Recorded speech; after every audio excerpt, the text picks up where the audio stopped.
Assalomu alaykum hurmatli televizor ko'ruvchilar. Dunyo Uyg'ur qurultiyi tor televiziyasi kundalik xabarlar programmasiga xush keldinglar. Men Hidoyat Musajon. Tövəndə diqqətinizlər bugünkü xəbərlərimizin təfsilatında bolsun. Dunyo Uyg'ur qurultiyining bosh taftişi Abdulhakim Idris, Qurultay Xitoy ishlari komitetining mudiri Ilshat Hasan Ko'kbura va Uyg'ur harakati tashkilotining raisi Roshan Abbas xonim Turkiyadagi lager qurbonlari yaqinlarining Xitoyning Istanbul konsulxonasidan lager yoki turmalarga so'langan va g'oyib qilib etilgan oila a'zolari haqida izohat berishni va munosabatli xodimlar bilan ko'rishtirishni talab qilib elib berayotgan norozilik harakatiga madad berish maqsadida 24 dekabr kuni Washingtondagi Xitoy elchixonasi oldida o'xshash mazmunda namoyish elib bordi. Turkiyada yashayotgan lager qurbonlari yaqinlari bu yil 14 avgustdan e'tiboran har kuni degudek Istanbuldagi Xitoy konsulxonasining oldiga to'planib, qayta Xitoy konsulxonasiga munosabatlik iltimoslarni topshirmoqchi bo'lgan bo'lsa-mu, biroq Xitoy konsulxonasi ta hozirgacha lager qurbonlarining munosabatlik iltimoslarini topshirib olishni va munosabatli xodimlar bilan ko'rishish talabini rad qilib kelgan edi. Dunyo Uyg'ur qurultiyi Xitoy ishlari komitetining mudiri Ilshat Hasan Ko'kbura apandi Washingtondagi Xitoy elchixonasi oldidan o'zlarining yurak so'zlarini ifoda qilib, mundoq dedi. Assalomu alaykum qarindoshlar. Bugun biz Amerikadagi Xitoyning bosh elchixonasining oldiga kelib, mana necha kundan beri Turkiya Xitoy elchixonasining oldida namoyish qilayotgan Turkiyadagi Uyg'ur ve Kazak, bütün Şarkı Türkistanlıklarının ki atanam kene, ballarım kene, yolduşum kene, ayalım kene diyen şu nal zarıga ten hemden bulup bizim o Xitay elçixanasının aldığında bizden uruk tukallarımız kene. Roşen hanım hedem kene deydi.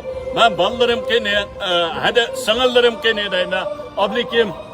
Adam, anam, uruk tukallarım nerede deydi. Biz bu hemmimiz şununla avaz koşuyor. Bütün Şarkı Türkistanlıklar, Uygur, Kazak hemmimiz birlikte vatan için, halkımız için, atanımız için, ballarımız için mengü bu köreşini devamlaştırırız.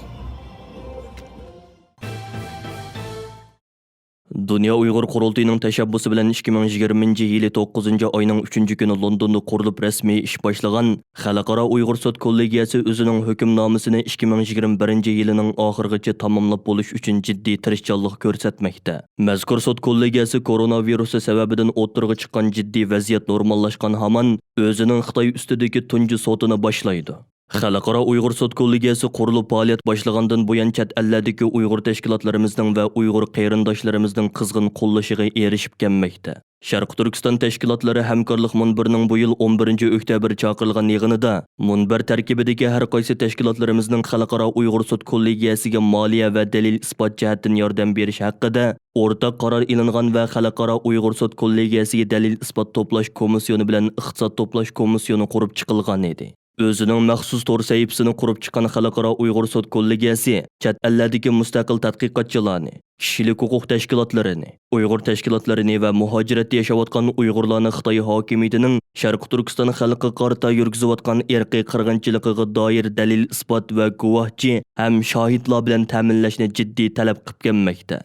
Ayni chog'da Markaziy Gollandiyadagi Xalqaro adolat divonida sobiq Yugoslaviya prezidenti Milosevichni sudlagan mashhur sudchi Jeffrey Nice apandi Xalqaro Uyg'ur sud kollegiyasining bosh sudchiligini mamnuniyat bilan o'z ustiga olgan edi.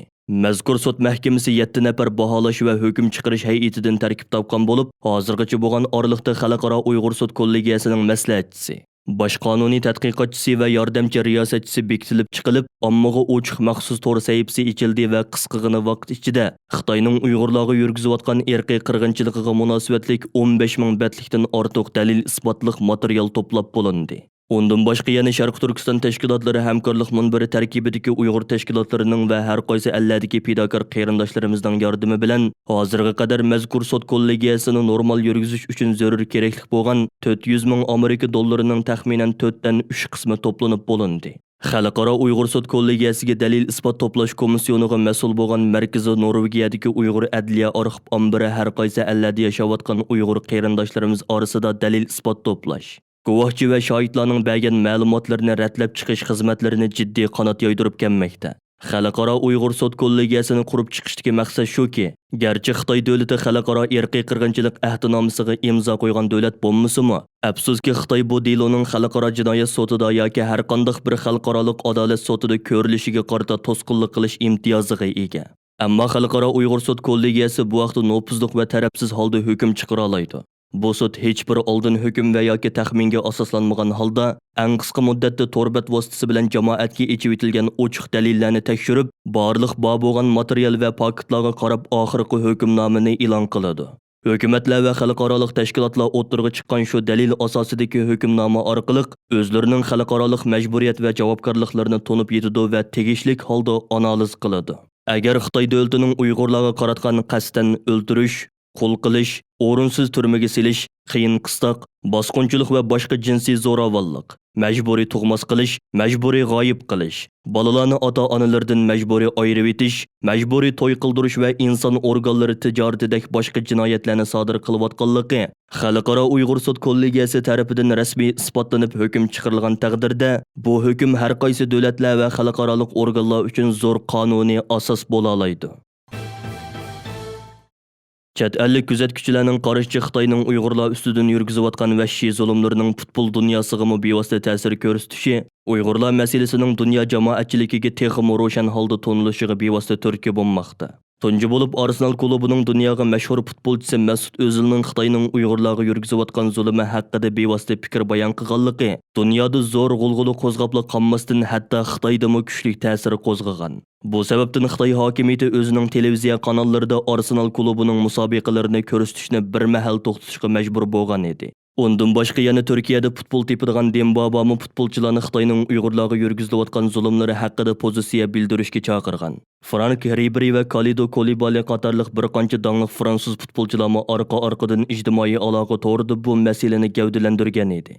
Mushu oyning 5-ida Fransiyalik futbol cho'lponi Antoni Griezmannning Xitoyning Uyg'urlarga tutgan muomalasi tufaylidan va Huawei shirkatining Xitoyning Uyg'urlarni ta'qib qilish va nazorat qilish sistemasini qurib chiqishiga texnik yordam berganligi sababli Huawei bilan bo'lgan savdosini bekor qilganligini jakarlashi futbol dunyosida intayin zo'r g'ulg'ula qo'zg'adi. Navbatda Uyg'urlar masalasi dunyo futbol sohasidagi qiziq temalarning biriga aylanmoqda. Dünya Uyghur Qurultayının London ishxonasi bilan Erkin Tibet jamiyati tarafidan o'tgan oyda boshlatilgan Xinjiangga cheklansin degan shior ostidagi tashviqot va imzo to'plash safarbarligi hozirmi ham uzluksiz davom qilmoqda. Dünya Uyghur Qurultayının London ishxonasi bilan Erkin Tibet jamiyati tarafidan birlikda elib berilayotgan imzo to'plash harakatining izohatida Angliya tashqi ishlar ministrligidan Sharq Turkiston va Tibetdagi zulmning bosh ijrochisi, shundaqli jazo lagerlarining bosh jinoyatchisi bo'lgan Xinjiangning Angliyaga kirishini cheklash talab qilingan.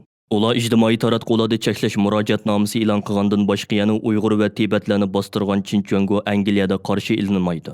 Angliya Xinjiangni cheklash harakatiga o'tishi kerak. Chin cheklansin degan lozungini Londondagi avtobus bekatlarining e'lon taxtalariga, ko'ch-ko'ylardagi tamlarga choplagan. Ular e'lon qilgan o'rtaq murojaatnomada Xinjiangning Tibet va Sharq Turkiston xalqi ustidan ilib borgan jinoiy qilmishlari tafsili bayon qilinish bilan birga Angliya hukumatidan Xinjiangning yillardan beri Uyg'ur va Tibetlar uchirgan ziyonkashliklarning mas'uliyatini surishtirishni talab qilgan. Shundaqli Xinjiangni xalqaro kishilik huquqni dafsanda qiluvchilarni jazolash tizimligiga kirgizish bilan to'xtab qolmay, balki yana uning haqiqiy jazolanish uchun amaliy harakatga o'tishga chaqirilgan. Dünya Uyg'ur Qurultayi London ishxonasining mudiri Rahima Mahmud xonim bu vaqtda qilgan so'zida zulmga uchrayotgan ikki millatning zulmga birlikda taqobil turishga otlanganligini ta'kidlab mundaq dedi. Xinjiang 5 yil Tibetda zulm yurgizdi. Tibetda yurgizgan siyosatlarini hozir Uyg'urlarga shiltiyotdi. Xinjiangning ziyonkashligiga uchirgan va uchrayotgan ikki millat uni javobgarlikka tortish uchun billa harakatga o'tdik. Rahima xonim so'zda yana Xinjiangni cheklash faoliyatining faqat simvollik ma'niga ega bir ish emas ekani, bir jallodni dunyo xalqining to'nib qilishining nihoyat muhim ekanligini ta'kidladi. Xinjiangni cheklash faoliyatining tashviqotsin ko'rinishida Uyg'ur, Tibet faoliyatchilar mundaq deydi. Biz uni hozir javobgarlikka tortmasak, dunyoga nima deymiz? Boshda Tibet, hozir Sharq Turkiston. Keyingisi qayer bo'ladi? Uning ismini esinglarda ching tutinglar. Uning ismi Xinjiang. Amerika hukumati bu yil Xinjiangni o'z ichiga olgan Xitoyning Sharq Turkistondagi bir qancha nafar yuqori darajalik amaldoriga jazo e'lon qilgan edi. Los Angeles vaqti gezitining muxbirining yaqinda Sharq Turkistonni bir haftalik ziyorat qilib qaytgandan keyin e'lon qilgan, yoshimizga ruxsat qilamdi. Atalmış Xinjiangda yig'ilish lagerlaridan saqqaganlar bilan so'zlashish nomli maqolasi g'arb matbuotlarida kuchli ta'sir qo'zg'ab kelmoqda. Maqolada navbatdagi Sharqi Turkiston vaziyatining Xitoy hokimiyati tarafidan yasab chiqilgan xiyoliy normallik ekanligi ta'kidlangan bo'lib, mazkur gazetning muxbiri bu safarda Sharqi Turkistondagi bir qism turma, tutib turish markazlarini, chaqib etilgan masjid va qattiq bexatarlik ostidagi korxonaga o'zgartirilgan lagerlarni sirtidan ziyorat qilgan. Xabarda ta'kidlanishicha, ular ziyorat qilgan Qashqar, Ko'rla qatorliq joylardagi bir qanchilgan Uyg'ur yezisi quruqlanib qolgan bo'lib, uylarning ishiklariga bu uylarning egalari uzun mazgil yo'q bo'lganligi uchun quluplandi degan xatlar yozilgan ekan. Xabarda Ko'rla sirtidagi bir yezida bir Xitoy amaldorining bu yerda puhrolar bilan so'zlashishga bo'lmaydi. Tashqarida bizga doir bak ko'p salbiy xabar berildi. Sizlar faqat biz o'rinlashtirgan kishilar bilan so'zlasizlar degan so'zlarga o'rin berilgan. Los Angeles vaqti gazetining bu xabarda muxbir o'zining turmadan chiqqan Uyg'urlar bilan so'zlashganligini bildirgan. Xabarda Qashqarning kechilik bozorida Uyg'urlarning Xitoylar bilan orilishib ketganligi, sayohat o'rinlarida millatlar ittifoqligi va hargiz ayrilmaslik to'g'risidagi naqshlarning aytiladiganligi, doiralarning Sharqi Turkistonda xiyoliy bir normallikni tasvirlayotganligi ta'kidlangan. Kanada Sharqi Turkiston birligining raisi va milliy shoirimiz To'yg'un Abduvali apandi xalqaro Uyg'ur sud kollegiyasiga dalil isbot to'plash xizmatini elib berayotgan Uyg'ur adliya arxiv ombiriga o'zining vatandagi urug' tuqqanlari haqida guvohlik berib, tuvandikilarni bayon qildi. Assalomu alaykum qarindoshlar. Men Norvegiya Uyg'ur adliya arxiv ombiriga o'zimninki oilasidagilar haqida yana bir qatam guvohlik beraman. Bu resimdeki inim Mirzali Abduvali. Bu inim 2016 yıldan beri hiç qanday xabar yok. Yakında anlaşılganda bu inimni 17 yıl kesvatgan uçurlarını anlatıman ve bundan başka Açam Rihangül Abduvali, singlim Güvernisa Abduvali ve inim Nuri Ali Abduvillah'ımı 2016 yıldan beri hiç qanday uçur yok. Anlaşılganda bulanı lager usulaptı. Xitoy hükümetinden inim Mirzali Abduvali'ni, Nuri Ali Abduvali'ni, singlim Güvernisa Açam Rihangullah'ını derhal lagerden koyup girişini ve bu hafta bana bir uçur girişini talep kılıp Norvegiya Uyg'ur adliya arxiv ombiriga shohidlik beryapman. Rahmat. Hurmatli televizor ko'ruvchilar, yuqorida Dunyo Uyg'ur Qurultiyi to'r televiziyasiga kundalik xabarlar programmasida diqqatingizga sundiq. Yoqtirib ko'rganingizga rahmat. Keyingi programmada ko'rishaylik. Xayr xo'sh.